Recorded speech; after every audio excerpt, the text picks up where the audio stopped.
adanya satu peristiwa penganiayaan yang sudah terjadi berulang-ulang sejak tahun 2022, tepatnya di bulan Agustus sampai dengan terakhir kemarin itu di tanggal 12 September. Ya. Safa ini memiliki seorang kekasih berinisial TI, ya, yang nanti mungkin akan kita perlihatkan gambarnya. TI ini merupakan seorang ASN PNS di salah satu kementerian dalam negeri. Jadi hubungan ini berawal di tahun 2022 ketika Safa Marwah ini menerima cintanya TI sebagai kekasih. Itu di bulan Juli. Lalu di bulan Agustus sudah mulai ada penganiayaan fisik. Nah, cuman memang karena Safa ini orangnya baik, ya, dan juga mencintai kekasihnya pada saat itu, bukan saat ini, ya, karena saat ini sudah tersakiti, ya, sehingga memberikan maaf secara terus-menerus. Yang lebih parahnya lagi, ternyata selama menjalin hubungan, Safa Marwah ini lebih sering membiayai terhadap si TI yang bekerja di Kementerian Dalam Negeri. Saya juga tidak tahu pertimbangannya apa, tapi ya kalau teman-teman tahu ya biasanya kan ya cinta itu buta atau love is blind, ya. Kejadian ini berulang dari bulan Agustus, lalu di bulan September juga terjadi, sampai di bulan November itu terjadi penganiayaan juga di salah satu rumah kontrakan tempat kakak, ya, kakak dari TI ini.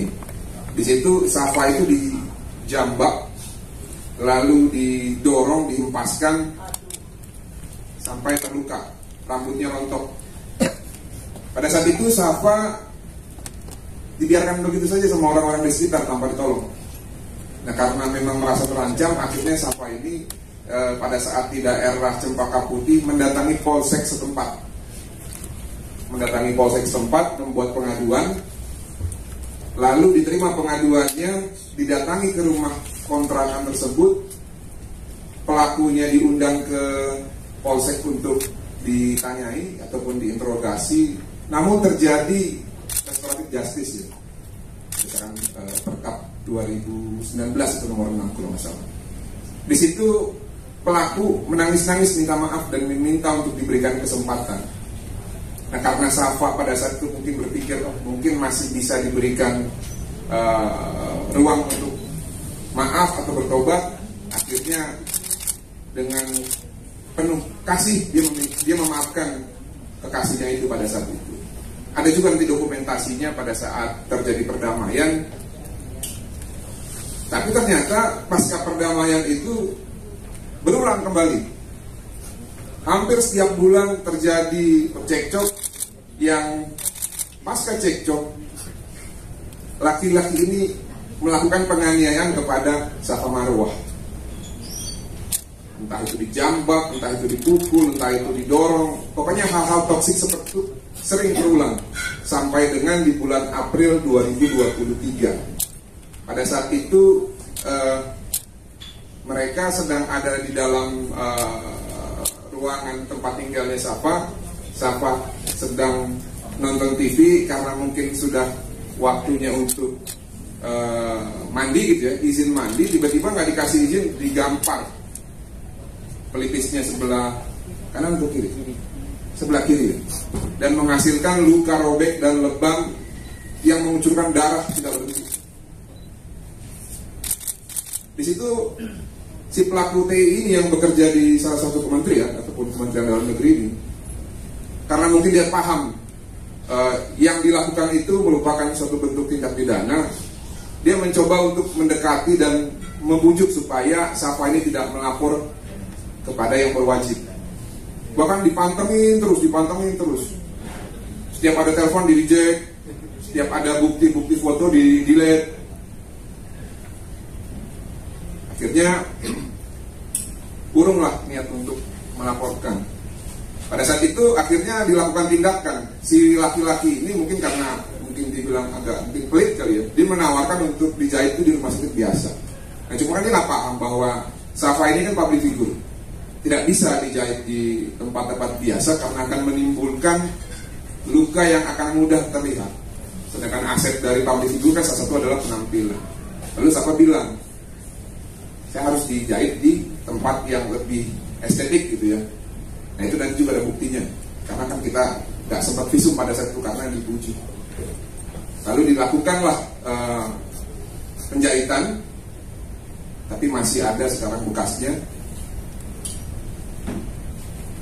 Lalu tidak sampai di situ, si pelaku ini menekan Safa untuk memecat supirnya supaya tidak ada saksi gitu. Karena kan supirnya ini mengetahui kejadian itu.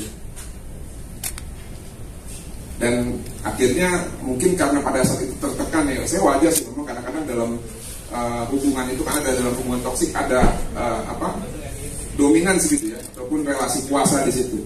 Nah pada saat itu karena Safa tidak pernah mengalami kondisi seperti ini sebelumnya, dia tertekan dan akhirnya melakukan apa yang diperintahkan oleh si TI ini yang bekerja di Kementerian Dalam Negeri. Nah namun pasca memecat supir, pasca terjadi pemukulan dan dia mengatakan tidak akan mengulangi perbuatannya lagi, masih berulang terus itu setiap bulan. Lalu akhirnya di tanggal 12 September ketika si TI yang hampir setiap hari kebutuhannya dicukupi oleh Safa Marwah ini mengatakan ingin pergi ke Bandung. Nah karena punya hubungan dan sering dibiayai, kan wajar lah seorang pacar yang menanya, kenapa ke Bandung? Boleh dong saya ikut. Karena si TI tidak setuju dan marah, Safa spontan, ya udah kalau mau pergi nggak ngajak saya, bayar you punya utang. Kebetulan Pak Yusuf punya utang dia sekitar sekian puluh jutaan ya. Nah ketika ditagih utang, bukannya dia tahu diri ataupun ya wajar. Kadang-kadang kan kalau laki-laki sama perempuan, kalau memang dia gentleman ya, atau laki-laki, kalau memang dia tersinggung ataupun kalau dia marah ya tinggal menghindar aja. Saya pun begitu dulu kalau pacaran ataupun sama istri. Kalau istri marah ya tinggalnya aja dulu. Nah ini enggak, dia bukan meninggalkan Safa Marwah, justru menghadiahi cekekan maut gitu ya kepada Safa, sampai Safa itu tidak bisa bernafas sekitar beberapa menit ya, kurang lebih 1-2 menit dicekek gitu ya. Lebih ya? Pingsannya cuma 5 menit. Iya, tapi kan dicekeknya 1-2 menit atau 3 menit. Lebih 4 menit. Iya, dicekek seperti ini, lalu ditarik dan didorong sampai terjatuh dan Safa pingsan di situ. Sempat pingsan, kolaps, blackout kurang lebih 3-4 menit, dan dia hanya menonton itu begini, seperti tidak ada penyesalan. Nah, di situ akhirnya Safa itu terbuka matanya bahwa memang laki-laki ini sudah tidak layak lagi untuk dibukakan pintu hati. Nah, oleh karena itu Safa membuat laporan polisi atau pengaduan dan dirujuk untuk visum. Pasca visum, inilah terbit laporan polisi ini dengan perbuatan penganiayaan yang diduga keras dilakukan oleh TI yang bekerja di salah satu instansi pemerintahan, yaitu Kementerian Dalam Negeri.